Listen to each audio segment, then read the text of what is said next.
Our San Diego Comic-Con exclusive from Transformers is finally here, and I know we all know what it is, but of course, to complement last year's A Hero Is Born 2-pack, it's none other than the War Dawn 2-pack featuring Dion and Ariel, and it's going to be the subject of today's Deceptibot9 reviews. Let's get into it. I don't have a good pun for the front. How's it going, everyone? Deceptibot9 here, and thank you, as always, for joining me for another video review, the last of our San Diego Comic-Con string of videos that we have had over the past week. Before we get into the robots, I'd like to ask, if you like what you see, go ahead, hit that like button. Plus, if you aren't already subscribed, go ahead, just hit the subscribe button already, why don't you? And if you want to follow me anywhere else on the internet, all of my social links are in the description down below. So, without further ado, let's go ahead, head down to the review station and take a look at Transformers Legacy Evolution War Dawn 2-pack. Alright, and we're down here at the review station, and I just really quickly before we actually got to the figures, wanted to show off the packaging really quick. So up here on the front, we of course get the Legacy Evolution logo up in the top, the Transformers logo here off to the side with the Takara logo, and we get this nice beautiful artwork of Ariel and Dion, which I think look absolutely terrific. I wish the figure of Dion was actually as bulky as the art up here makes him appear, but sadly that is not the case. Plus we get a little Orion Pax back there just hanging out. I love him. Was a bunch of Energon and whatnot. War Dawn 2 back there on the side. Over here on this side is the Ariel spec, so you can see her name. They flipped the E and the A obviously in the spelling of her name, and there's artwork of her there. On the other side we get Dion, same art, Dion up at the top, and the top of the packaging we get a little bit of Decepticon action going on here. Megatron, Soundwave, Shockwave, Legacy logo. Round to the back we of course get our typical product shots of the two figures, and down at the bottom is just all the fun legal stuff. So now we get the packaging out of the way, and we can get right into the actual figures themselves. And I gotta say, they're fairly solid. They're not bad. When they were first revealed, there was a couple qualms I had with the figures themselves, but I still wanted to pick up the pack because I don't have figures of either Dion or Ariel, and I thought it would make a great companion pack, of course, to the Hero Is Born 2-pack, which I absolutely loved. You know, a couple of the qualms that I had was Ariel's head seemed too small for the RC body, and unlike a lot of people, I actually enjoy the RC body mold a lot. So that wasn't a problem for me. And then the other one was the cup mold seemed like a weird fit for Dion because in my opinion that mold is a little too lanky and not enough bulk going on there, but I think they did an okay job at bulking him out. Could have done with a little bit more, but for the most part I think Dion looks pretty good. So that's enough overview. Let's go ahead and take a closer look at the details on these two bots. We'll start with Dion, why not? Alright, coming up here, the head sculpt on Dion is actually very well done. I do really enjoy it. We get done all up in orange with that sort of light gray face paint going on there, and no, his eyes are not black despite the fact that it appears so on camera. They are light piped. I think it's just a very, very dark blue, so it is kind of hard to tell, but some light will shine through there every once in a while. We get a little bit of silver marking up here on the top. I just love the way the head sculpt looks. Very, very well done. Down to the front chest here, this is completely remolded from the other two versions of this mold. I do think it looks great. Could have used for a little more bulk, in my opinion, but, you know, I'll say that every once in a while. Moving down here to the shoulders, these shoulder pieces here are all the same, so from this guard piece here to the top shoulder, that's all the same from the Cup and Orion Pax molds, but I do really like how they split the paint between the blue and the orange. That's something that they haven't done on either of those molds before, and I think it looks really, really nice. A little bit of gray up here on the shoulders. These lower arm parts are brand new, which I absolutely enjoy. I think they look really, really good. They're bulked out, and you know, they help differentiate the mold, which I think is really solid. Looking down at the hands are painted up in that same light gray color that is on his face, molded fingers up all in there. And looking here at the waist, done up in all orange with a little bit of silver, and I believe that that waist piece is new molding as well, which is nice to see. Legs up here are all the same molding, and they're painted up in that face color that we get up top. Moving down to the legs, a little bit of new molded action happening here on the knees, which I do appreciate and I think look great. The wheels here are the same, feet are the same, they're done up in the same blue as the upper colors here. Moving around to the back, we do get a little bit of new happening on the backpack, which is great with these sort of big bulky pieces there as well, which look excellent. And then the rest of the back pretty much the same as the other figures. So of course these are all just the vehicle pieces that end up right there, and we get some hollow spots all around the place. But yeah, overall, I mean, that's it for Dion detail wise. I mean, he looks pretty solid. I won't complain. I just wish he was on a different mold other than the cup mold, but oh well, what can you do? Let's go ahead and look at Ariel. All right, so coming up here with her head sculpt looks absolutely fantastic. I really enjoy the way it came out with that sort of light white face paint going on there with the blue eyes. No light piping on her, obviously, just because of the way her head is. The light pink up here for the hair and head crest looks very nice, as well as the pink lipstick piece there as well. She does have a little bit of yellow speck there for her ponytail, I would imagine. And then there is her actual ponytail itself, which is molded really well. And I think that's a neat little touch. I do really like that. Coming down here, the rest of her is, from the front at least, fairly untouched from the other RC molds. It's just done up now in this nice pink with a little bit of lighter pink there, and on the arms, white here on the stomach section with some white here on the arms or the back vent pieces of the motorcycle, and on the inside there as well. The hands though, the hands are new. The hands are new molded. They are a little bit open, and they've got a little bit of a line detail action happening on there, which is very much appreciated. Waist though is the same, but now it's done up in a nice pink, and the legs here done up in white. Well, they're molded pink, I think. Yeah, the upper thighs at least are molded in pink, but they're painted in this nice glossy white. And the fronts of the legs here, we get a variety of pinks. We get this darker one, the lighter molded pink color here, and the wheels are molded in pink with some white paint on the sides. White going on. It's molded in white, I believe, so we get molded white legs there and molded pink feet. And then we'll take a look at the back, where most of the new molding on Ariel has occurred, and I think that it looks fantastic. There's something really nice about the way that this peaks at a triangle rather than the sort of rounded double headlight deal from the other RC molds. And yeah, and the flaps here are brand new as well. This wheel is the same though, but done up in pinks and whites, obviously, with a little bit of a light gray, bluish there for the windshield. So yeah, I mean, Ariel as well looks nice. Bring them both back in here. They both are solid looking bots, and I am actually enjoying them a lot. It's great to have. I don't have figures of either of these characters prior to this, so it's great to have a Dion and an Ariel finally in the collection. So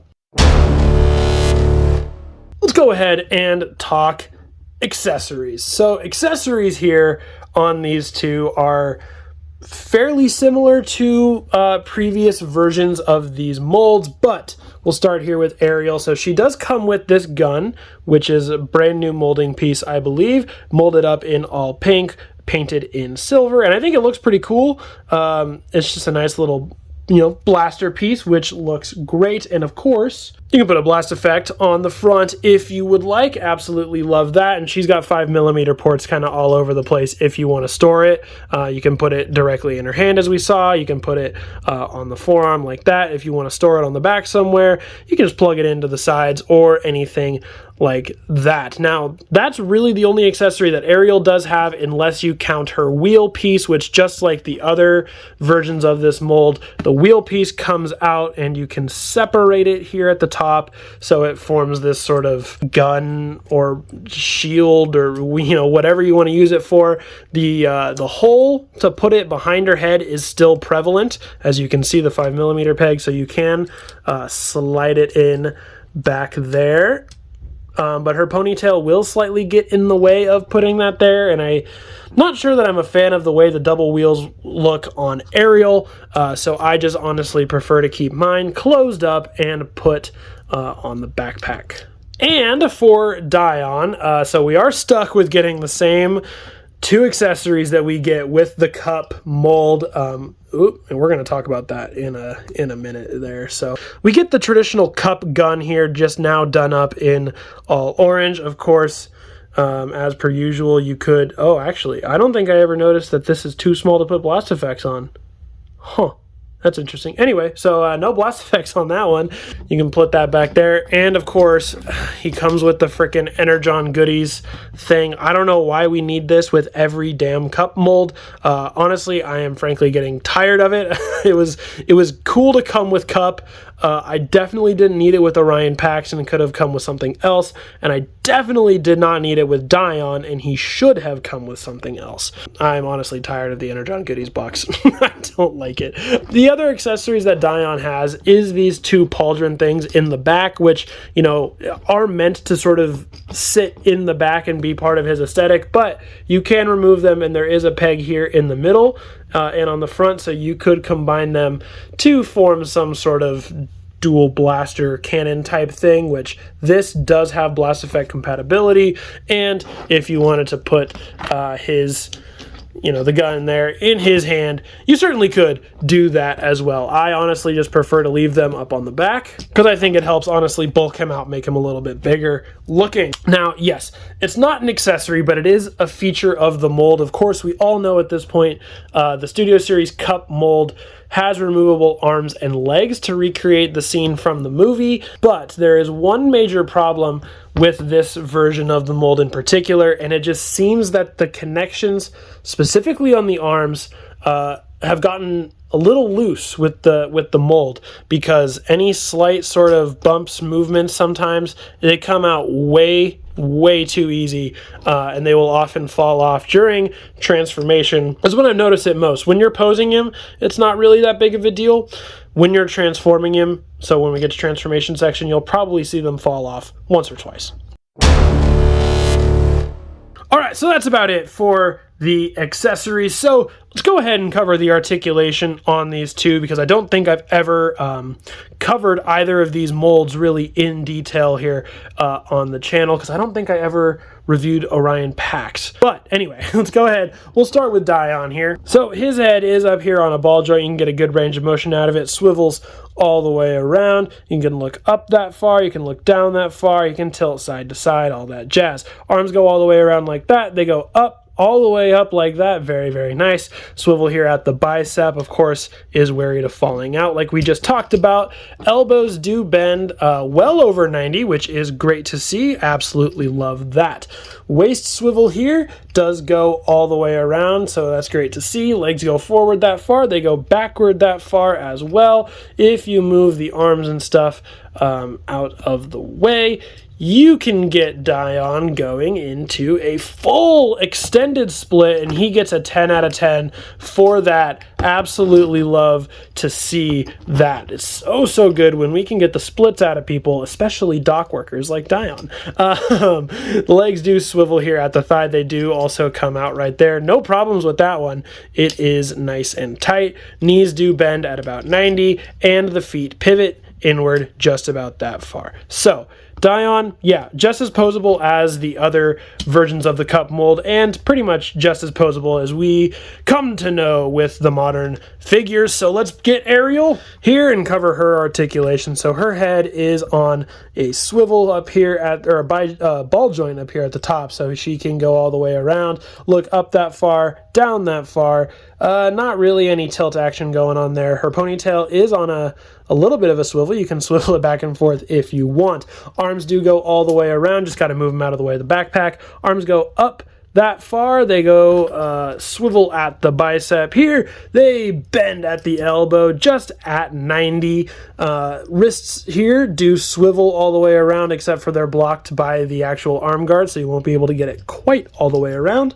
Waist does have a slight swivel, nothing crazy there. That is mostly used for transformation, but you could get a little bit out of it. Legs go forward that far, they go backward that far. Ariel should be able to do the splits, no problem.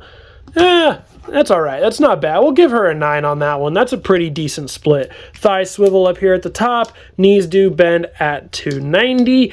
And feet, you can pivot the toes down due to transformation, and hinges swivel in and out just like that. So yeah, typical for the RC mold. Nothing new, nothing crazy with that, and fairly posable with how she is. So we'll leave Ariel up here, do a couple quick comparisons with her, and then we'll bring Dion back. Here's Ariel with the other two versions of the Prime RC mold that I own, that being Prime RC and G2 Road Rocket, both of which I enjoy a lot. And here she is with Legacy Alita 1, who she will become in the future. Bring Dion out here.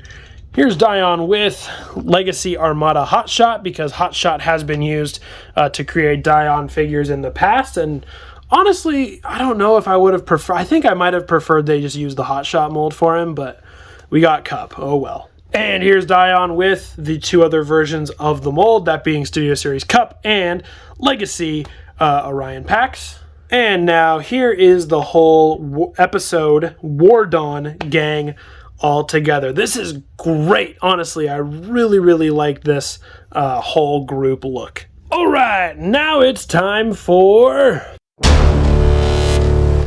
transformation. So we're gonna go ahead and start with Dion.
Alright, that's it for Dion, so let's go ahead and get Ariel transformed up into her motorcycle mode.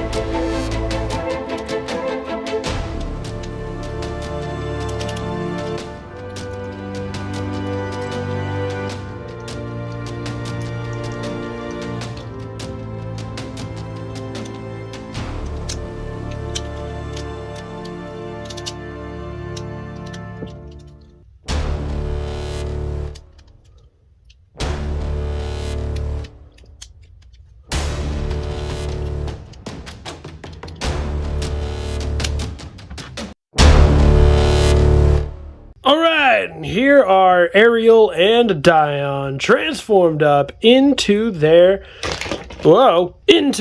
vehicle modes. And I gotta say, I do like the vehicle modes for the... Ariel, you gotta stop, man. All right, we're just gonna leave her doing her thing. Maybe we'll twist her that way. There we go. Maybe that'll work. Yeah, the vehicle modes are good. I do really like the motorcycle for Ariel, something I never thought Ariel would work as, but I think works very well. And Dion, of course, here, you know, the pickup truck thing works for Dion, so I guess I understand why they chose the cup thing, although I will say my QC issues make that transformation pretty dang frustrating if you couldn't tell. But once you're there, you're solid. So let's go ahead and check out the details on these guys before Ariel falls over anymore. Alright, so we'll check out Dion here. As you can see up here at the front, his chest has now become the front of the truck car mode here, and the backpack fully formed up helps bulk him up a little bit more than the usual cup version of this. Yeah, you can see some of my pieces don't want to fully align, and then that happens. So Dion, there is some slight frustration that goes on with my copy of Dion. Things don't quite stick together and lock together as smoothly and cleanly as they should, and things fall apart. But anyway, yeah, so now the wheels that were at the back, the backpack section, are now up at the front, and if we look here at the side, we can see all the blues and oranges kind of molding together there as well with the plastic wheels here. So yeah, all 4 plastic wheels. He does roll, you know, pretty well. Got to give him that. Good job, Dion. And of course, we got the weapon storage tabs on the side, or the accessory storage rather than weapon storage there on the side. And I do like how these pieces, you don't ever have to fully remove them. They can stay completely attached, and they just lock in down here at the back. And yeah, you'll see more of my panels don't like to line up. But yeah, you look at the back here, you got a little bit of feet action happening, a little bit of hand action, nothing big. And the bed section of the truck there is empty as per usual. And you look down at the bottom, and that's the usual for this cup mold. You see the legs and the arms. So yeah, that's about it for Dion. And we'll bring in Ariel here, and I think Ariel actually looks fantastic in this mode. I absolutely love this motorcycle. The pinks and the whites work very, very well as well. So yeah, coming up to the front now, we can see that newly sculpted front section looks fantastic here on the bike with the handlebars sticking out to the side there. Looks absolutely tremendous. I love it. And we get to see these newly molded side pieces here as well, which I think looks spectacular as well. The pink wheels with the white paint here in the middle look great as well. Absolutely love the way that pops. And just through the rest of the bike, I mean, yeah, there is leg pieces and hip pieces, and you can kind of see a lot of, you know, robot bits going on this. Oh, there's her face peeking out. Ooh, hello. There's the white and the pink from the legs, obviously, because the legs are, you know, all folded up and tucked up, and just pink everywhere. Just pinks, pink, pink, pink, pink, pink, pink everywhere. Gotta love it. And then back here, of course, at the back, we see those vent pieces that were the arm guards in robot mode are now the back section of the bike. And we get the hand sticking out just a little bit. Honestly, that's been one of the problems with this mold, is the way the hands stick out. The open hands certainly don't help that. I do think they stick out a little bit more than the closed hands of molds prior, but yeah, and she does have, of course, weapon storage up here on the top, or you can put it there on the side, whichever way you want it, and she does have her kickstand, just like the rest of the molds. So yeah, I mean, I really like Ariel. We'll bring Dion back out too. I do think the vehicle modes are pretty solid. I do enjoy both of these vehicle modes, and I think they look great together, so let's see how they look with other figures, huh? And alright, here with Ariel, we'll bring in RC and Road Rocket so we can see how those bikes look together. And yeah, I definitely think that the front section here on the bike looks so much cooler, so much sleeker, such a nice, cooler design than this one, in my opinion. Here she is with her future counterpart, Elita 1. Here's Dion with Hotshot. I still do think I would have preferred him to be the Hotshot mold rather than the cup mold. Speaking of cup, here he is with the other cup molds. This is obviously cup here, and Orion packs here. And bring the whole gang back out for one last group shot in vehicle mode. Alright, that's going to about do it for my closer look at the War Dawn 2-pack Ariel and Dion. So let's go ahead and Ariel. Come on, man. Our way back up to me for my final thoughts. Alright, so my final thoughts on the San Diego Comic-Con exclusive War Dawn 2-pack is... it's not bad. Definitely could be better, especially in terms of the quality control when it comes to Dion. If the arms stayed on a little bit better, I think he would be a little bit better overall, and I think I would have just preferred him to be on a different body mold to begin with, but as he stands, he's certainly not terrible, and I love having now a Dion and an Ariel in my collection because those are two characters that I never had before, so it's great to finally own a version of both of those and kind of round out this little War Dawn capsule that they started last year with The Hero Is Born. Alright guys, that's going to do it for my full review of the San Diego Comic-Con exclusive Transformers Legacy Evolution War Dawn 2-pack featuring Cybertronian Ariel and Dion. So go ahead, let me know your thoughts on this 2-pack down below. Are you in the States? Did you pick it up from the con, or did you have to pick it up on Pulse when they dropped it after? Or if you're out of the States, my Canada friends, did you get it at GameStop because it showed up there months ago? Go ahead, let's talk all things War Dawn 2-pack in the comments down below. And guys, without further ado, that brings us to the end of another episode of deceptibot9 Reviews. I know, it's okay, don't cry, we'll see each other again soon. As always, I've been your host, deceptibot9. Thank you, as always, for watching, and I will see you guys later.